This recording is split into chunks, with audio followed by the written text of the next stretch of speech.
Du secteur retail e-commerce en France proposé par les Digital Doers. Nous sommes le 1er avril 2022. Au sommaire cette semaine, 4 articles. La reine d'Angleterre se lance dans la vente de mangas sur TikTok à lire dans Voici. Oui, c'est un beau poisson, mais comment ne pas en faire un jour pareil? Non, plus sérieusement, l'Union européenne veut démoder le fast fashion et faire durer les smartphones, à lire sur fashionunited.fr. La sécurité et data client, des enjeux au cœur du business, à lire sur emarketing.fr. Adorer ou détester, Amazon reste le pure player préféré des Français, à lire sur usinedigital.fr. Et enfin, nous avons mis en place 6 marchés au total chez Zalando, la France étant un marché à part entière, à lire sur le JDN. Je vous le rappelle, sur le site lesdigitaldoers.com, vous avez accès à une revue de presse qui rassemble les articles publiés dans la semaine sur les sites de news de notre écosystème. Vous pouvez vous y abonner pour recevoir chaque vendredi un digest de l'actualité dans votre boîte email. De cette revue de presse, je vous lis sans interprétation une sélection de quelques articles qui m'ont semblé pertinents à partager. Avant de commencer, un petit message. Avec les Digital Doers, je produis et anime des chaînes de podcast pour compte de tiers, c'est-à-dire pour vous qui écoutez cette revue de presse, acteurs de notre écosystème. Si vous souhaitez animer la prise de parole sur votre marché, c'est l'occasion d'inviter des clients et des prospects à venir converser avec vous et moi autour de votre proposition de valeur. Alors si vous êtes intéressé, contactez-moi. Enfin, je vous invite à écouter l'épisode 136 avec Guillaume Cavaroc de chez Meta, avec qui nous parlons évidemment social commerce. En attendant, bonne écoute, évidemment, toujours sans coupure. Chers auditeurs, vous connaissez tous la célèbre plateforme française PrestaShop. Cette solution complète et innovante pour créer une boutique en ligne a déjà été choisie par plus de 300 000 e-commerçants dans le monde pour son efficacité. Aujourd'hui, je veux partager avec vous la solution de paiement PrestaShop Checkout. Vous le savez car nous en avons déjà beaucoup parlé ici, le paiement est un moment clé dans le tunnel d'achat. Selon une analyse faite par PayPal, l'année dernière, 50% des acheteurs quittent un site e-commerce si leur moyen de paiement préféré n'est pas proposé. Moins il existe de friction et plus la transformation est forte, je ne vous apprends rien. Par ailleurs, qui n'a pas rencontré des challenges techniques pour intégrer une ou plusieurs solutions de paiement ? Déjà utilisé par plus de 12 000 boutiques dans 176 pays, PrestaShop Checkout offre une expérience de paiement tout en un. Les paiements sont bien sûr 100% sécurisés et vous protègent contre les transactions non autorisées et les tentatives frauduleuses de remboursement grâce à la technologie PayPal. En plus, vous avez l'option de proposer le paiement en 4 fois sans coût supplémentaire pour vous ou vos clients. Enfin, sachez que pour votre développement international, PrestaShop Checkout est la solution idéale car elle accepte les moyens de paiement en provenance de plus de 190 pays dans 20 devises différentes. Pour retrouver tous les détails de cette solution de paiement, je vous invite à vous rendre sur le site prestashop.com/prestashop-checkout.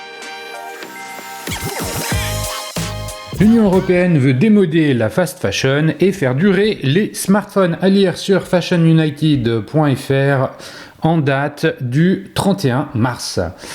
Bruxelles veut renforcer le recyclage des vêtements pour lutter contre les dégâts de la fast fashion sur l'environnement et rendre réparables les biens de consommation, notamment électroniques, selon des projets présentés mercredi.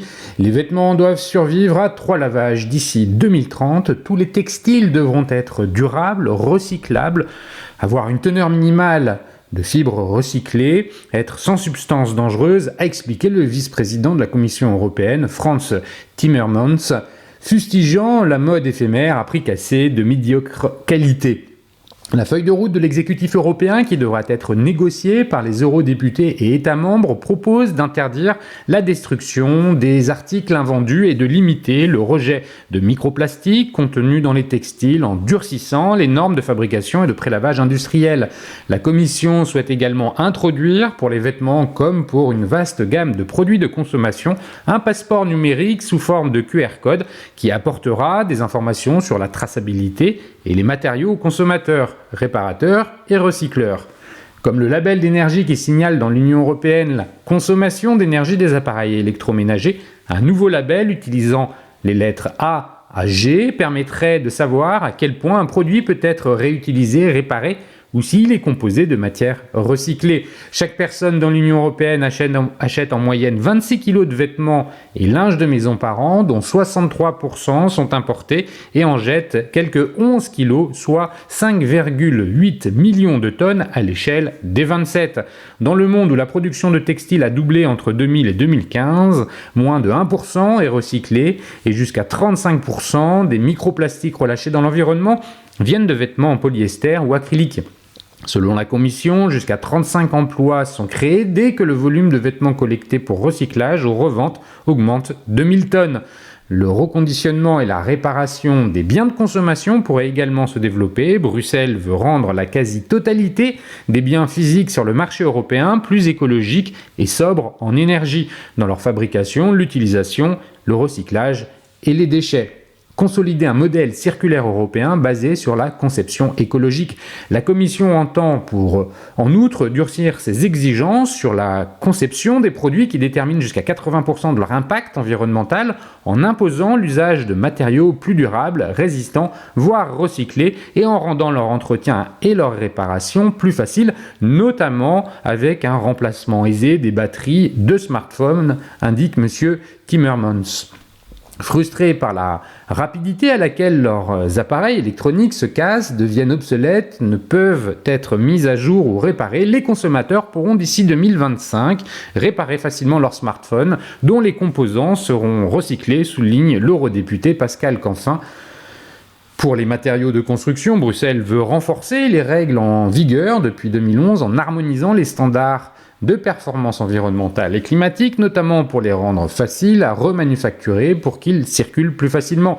Les matériaux de construction représentent 30% des déchets dans l'Union européenne et la production de ciment, d'acier, d'aluminium et de plastique 15% de ces émissions carbone. Si la Fédération européenne d'associations de consommateurs et plusieurs ONG environnementales saluent les propositions, beaucoup de détails cruciaux seront décidés seulement lorsque les textes législatifs seront révisés en 2022-2023, tempère Joanne Marc-Simon de Zero Waste, regrettant que Bruxelles ignore l'autre face du problème, la consommation excessive.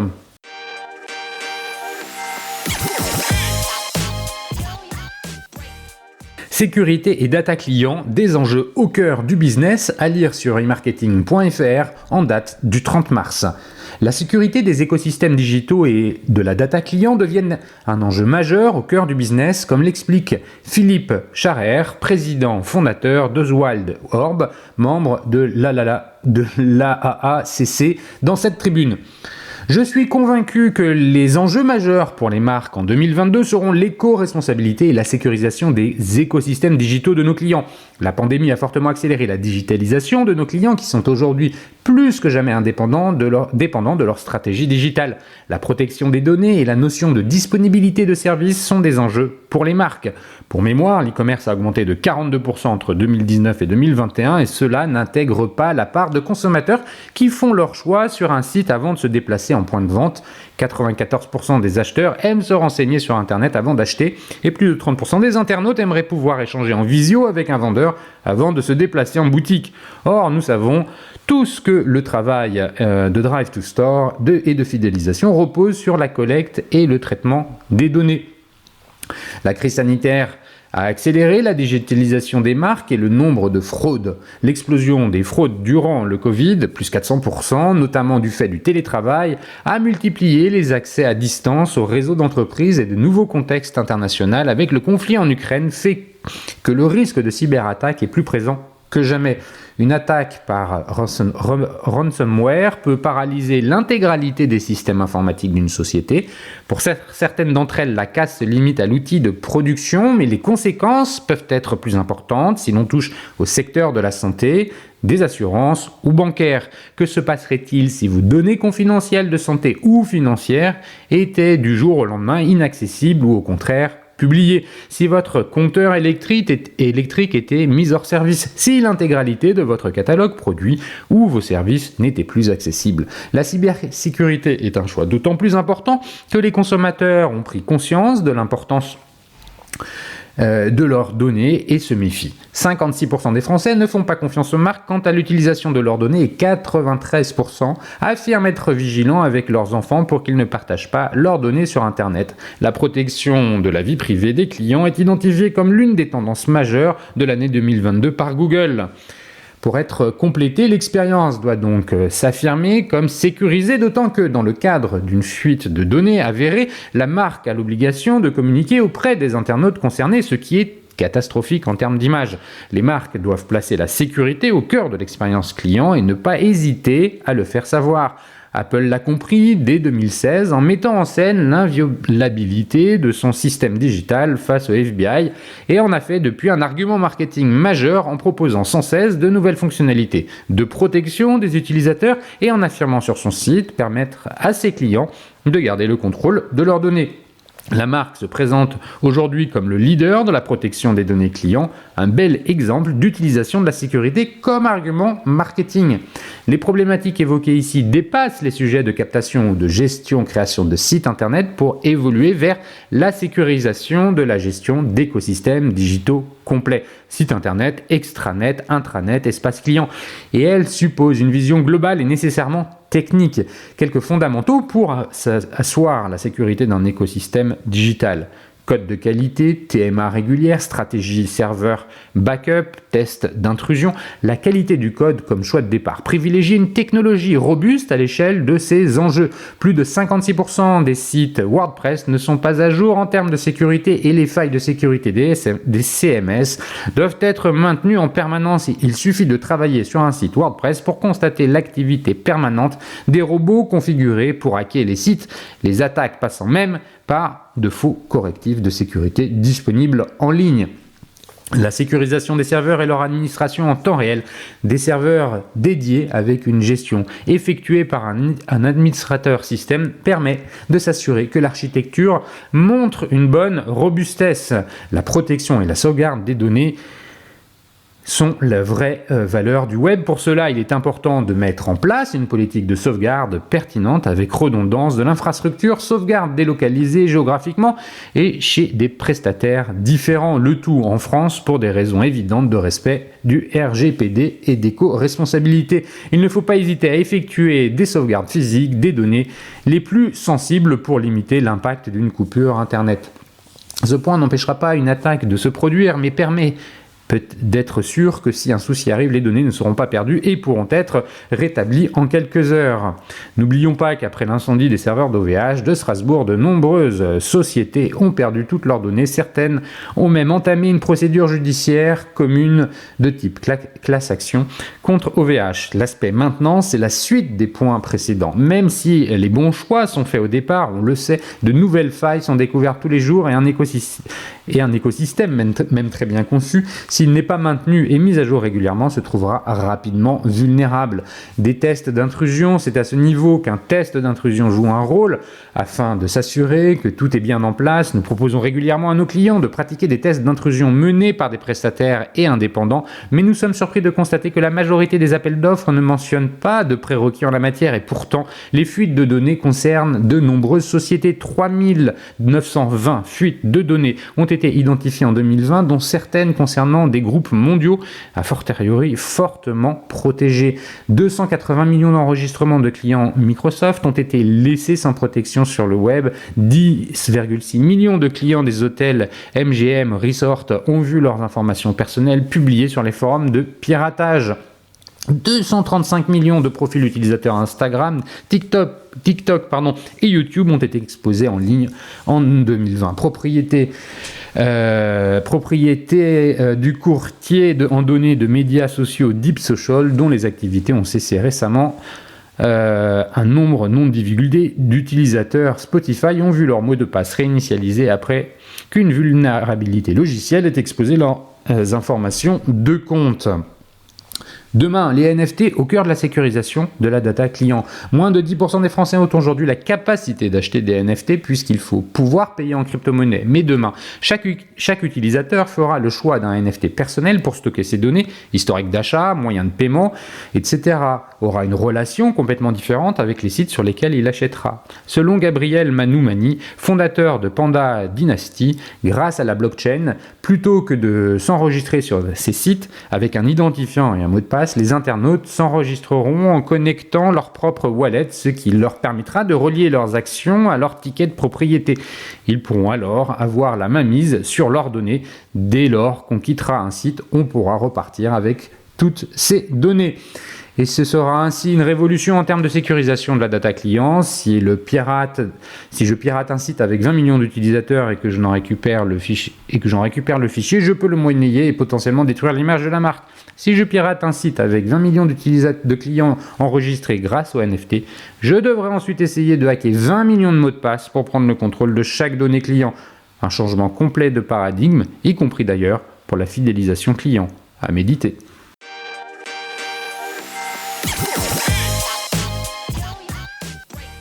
Player préféré des Français, à lire sur usine-digital.fr en date du 30 mars. Amazon est ressorti encore plus fort de la crise sanitaire. L'étude annuelle d'EY par Tenon sur les enseignes préférées des Français fait ressortir que les consommateurs sont devenus encore plus exigeants en matière d'expérience numérique et que ce critère pèse de plus en plus lourd dans l'évaluation globale des enseignes. Sur 3 ans, les 2 critères ayant le plus progressé sur les 14 testés sont ceux du rapport qualité-prix et de l'expérience d'achat sur Internet. A l'inverse, le plaisir d'achat en magasin est de moins en moins corrélé à la note de satisfaction générale, explique EY. Amazon 2 fois dans le top 10. Dans le top 10, tous secteurs confondus, cela se traduit par l'entrée du rayon multimédia électroménager d'Amazon dans le top 10 à la 9e place, sachant que le site de vente en ligne est aussi présent en 4e position avec son rayon produits culturels.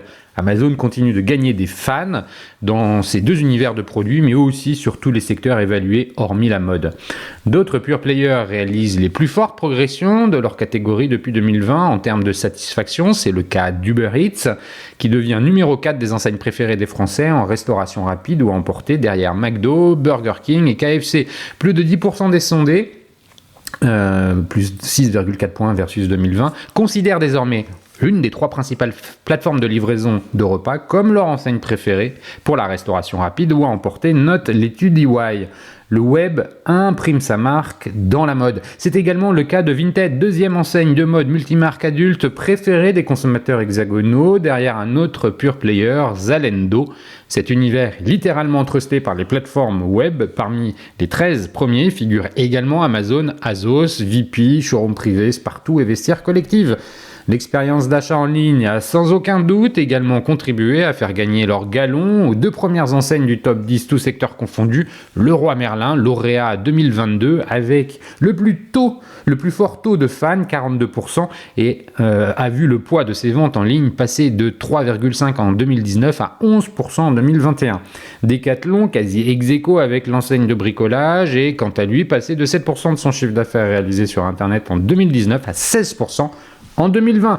Ce taux de fans n'est pas un simple satisfaitisme décerné aux enseignes du classement, révèle EY. Il se traduit en chiffre d'affaires. Les enseignes du premier quartile en taux de fans voient en moyenne leurs ventes croître 6 fois plus vite que celles du dernier quartile.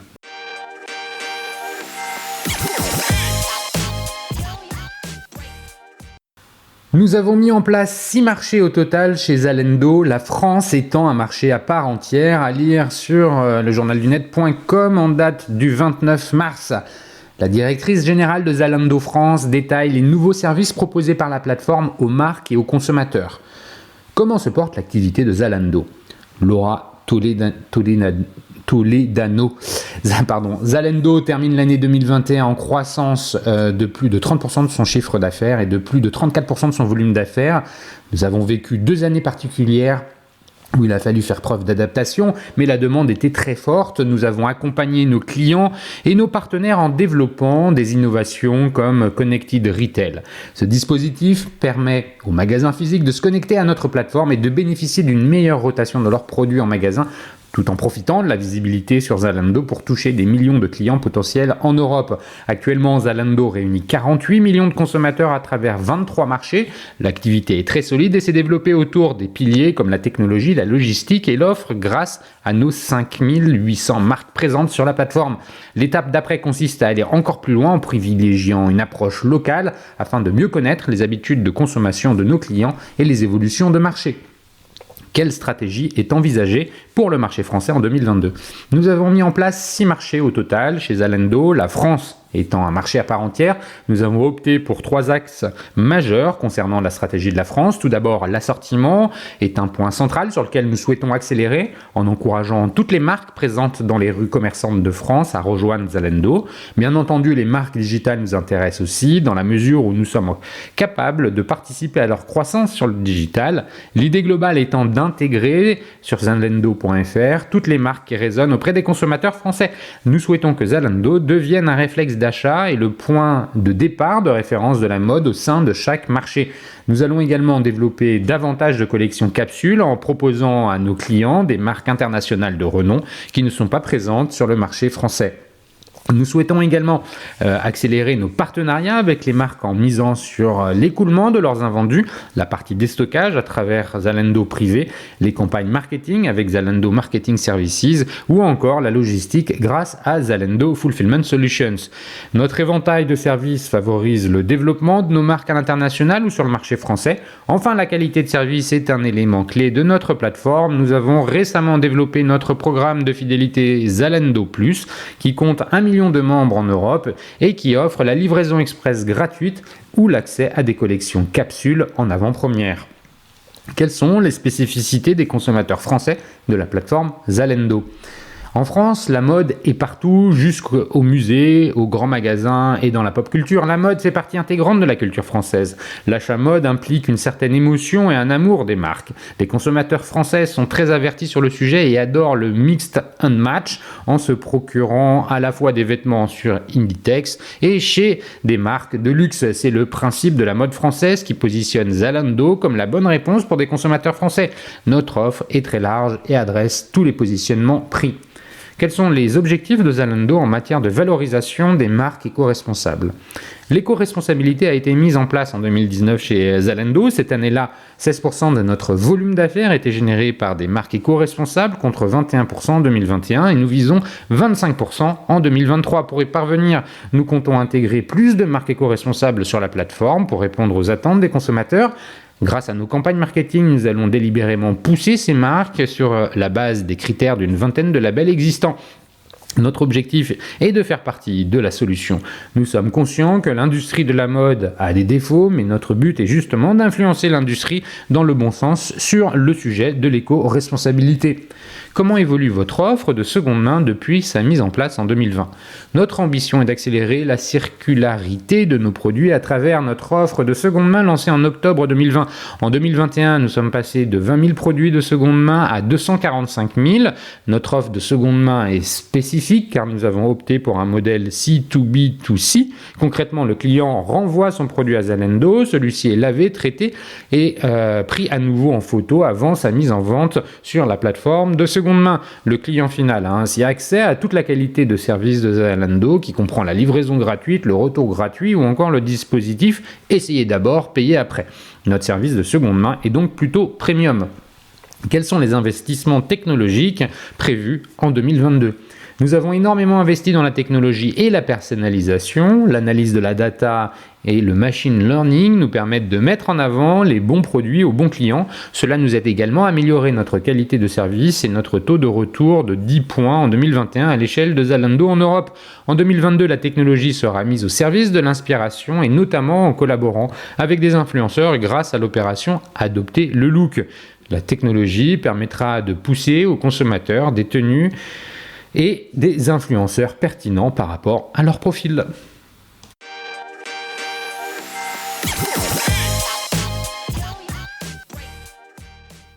Et voilà, c'est fini pour cette semaine. Merci de m'avoir écouté. N'oubliez pas de vous abonner à la revue de presse sur le site lesdigitaldoers.com. Si vous aimez l'exercice de cette revue de presse Retail e-commerce dans sa vision audio, n'hésitez pas à me le faire savoir en m'envoyant des messages sur LinkedIn et mieux encore en la faisant connaître autour de vous. Enfin, un dernier message d'auto-promo avec les Digital Doers. Je produis des chaînes de podcasts thématiques pour les prestataires de services de notre écosystème. Donc, si vous souhaitez animer la prise de parole de votre marché, c'est l'occasion d'inviter des clients et des prospects à venir converser avec vous autour de votre proposition de valeur. Vous êtes intéressé, alors contactez-moi. D'ici là, portez-vous bien et à la semaine prochaine.